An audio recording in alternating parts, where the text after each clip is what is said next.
जय गुरु जी। संगत जी, वीडियो को लाइक कीजिए, चैनल को सब्सक्राइब कीजिए और बेल आइकन को प्रेस कीजिए ताकि आपको लेटेस्ट वीडियो की जानकारी टाइम से मिल सके। गुरु जी की श्री चरणों में कोटि कोटि प्रणाम। गुरु जी की प्यारी संगत को जय गुरु जी। संगत जी, अगर आपका भी कोई सत्संग हो तो आप हमें शेयर कर सकते हैं। आप हमें रिकॉर्ड करके ये हमें लिखकर भेज सकते हैं। हमारा व्हाट्सएप नंबर डिस्क्रिप्शन पर लिखा हुआ है। ये एक सेवा है जो हम सबको करनी चाहिए। संगत जी, सत्संग को शुरू करने से पहले गुरु जी का मंत्र जाप कर लेते हैं। ओम नमः शिवाय। शिव जी सदा सहाय। ओम नमः शिवाय। गुरु जी सदा सहाय।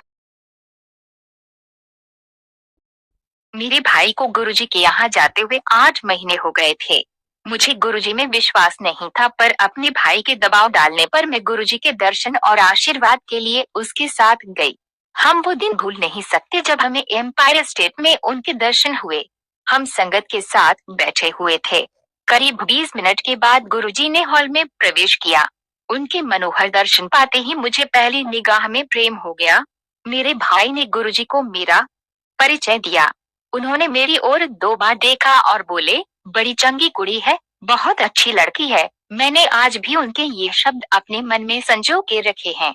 हमने गुरुजी के यहाँ हर रविवार को नियमित रूप से जाना आरंभ कर दिया। धीरे धीरे उन्होंने मेरे सारे विचार और करनी नियंत्रित कर लिए। इस तरह पहले मैं उनके प्रेम में पड़ी और फिर धीरे धीरे उनके प्रेम में उठी। मैं यूके में बसना चाहती थी और उनसे आशीर्वाद लेने के लिए गई, पर वह बोले, ठीक है, घूम के आ जाओ। हम यूके गए और एक प्राइवेट लिमिटेड कंपनी खोली। पर गुरुजी तो जानी जहान है, वे सब जानते हैं। यूके जाने से ठीक पहले हम फिर उनका आशीर्वाद लेने के लिए गए, पर वे हम बोले, नहीं जाना। मैं स्तंभित रह गई और मैंने 3 बार उनसे पूछा तो वे भड़क कर जोर से बोले, मंगीदा नहीं, मनीदा, मांगना नहीं है, मानना है। हमें इन शब्दों का अर्थ समझ नहीं आया। हमने एक भक्त सिंगला अंकल से पूछा तो उन्होंने इसका अर्थ हमें बताया। उस दिन से मैंने कभी गुरुजी से कोई भौतिकवादी वस्तु नहीं मांगी। लेकिन यूके में बसने की मेरी इच्छा अभी भी थी, क्योंकि वह मेरे सारे जीवन का सपना था। गुरुजी की महासमाधि के बाद सारी संगत चूर चूर हो गई थी। मैं भी। ऐसा लगा मानो सारी दुनिया ही थम गई थी।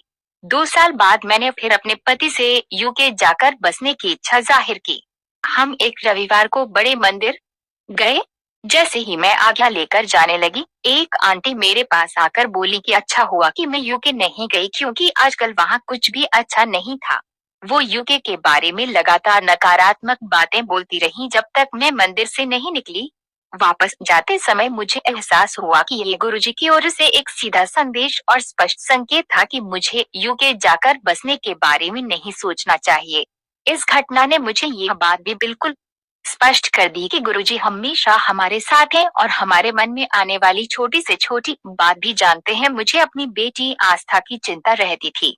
उसके एडेनॉइड्स बढ़े हुए थे जो ऑपरेशन के द्वारा निकाले गए। उसका ऑपरेशन हमारे गुरुजी से मिलने से पहले हुआ था, जो कामयाब नहीं हुआ, और उसके बाएं कान की सुनने की शक्ति 80% नष्ट हो गई थी। हमने गुरुजी को इस समस्या के बारे में बताया और उन्होंने हमारी बेटी के लिए तांबे का लोटा अभिमंत्रित करके दिया। सितंबर 2009 में हम बड़े मंदिर में एक भक्त टूट अंकल से मिले। उन्होंने संगत को अपने बेटे के सत्संग के बारे में बताया तो मेरी आंखों में आंसू आ गए, क्योंकि मेरी बेटी की भी वही समस्या थी। जब वह बड़े मंदिर से निकल रहे थे, मैंने टूर अंकल को अपनी बेटी के बारे में बताया।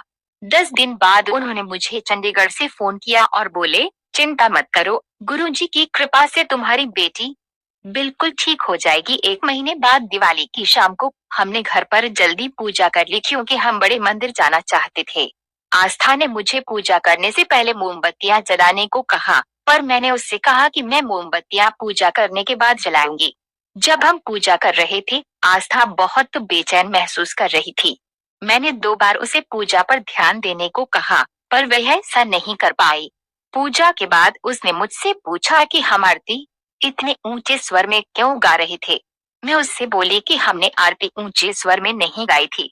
उसकी मशीन की आवाज इतनी ऊंची थी कि वह बेचैन महसूस कर रही थी।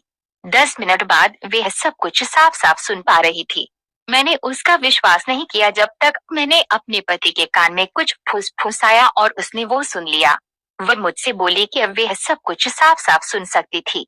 हम गुरुजी के बहुत आभारी हैं कि उन्होंने हमारी बेटी को ठीक कर दिया, एक ऐसा कमाल जो विशिष्ट चिकित्सक ऑपरेशन के बाद भी नहीं कर पाए थे। मैं गुरुजी का धन्यवाद करती हूँ कि हमारे जीवन काल में उन्होंने हमें अपने दर्शन का अवसर दिया। गुरुजी को हमारा शत शत प्रणाम। मैं गुरुजी को अपना प्रेम भी चढ़ाती हूँ।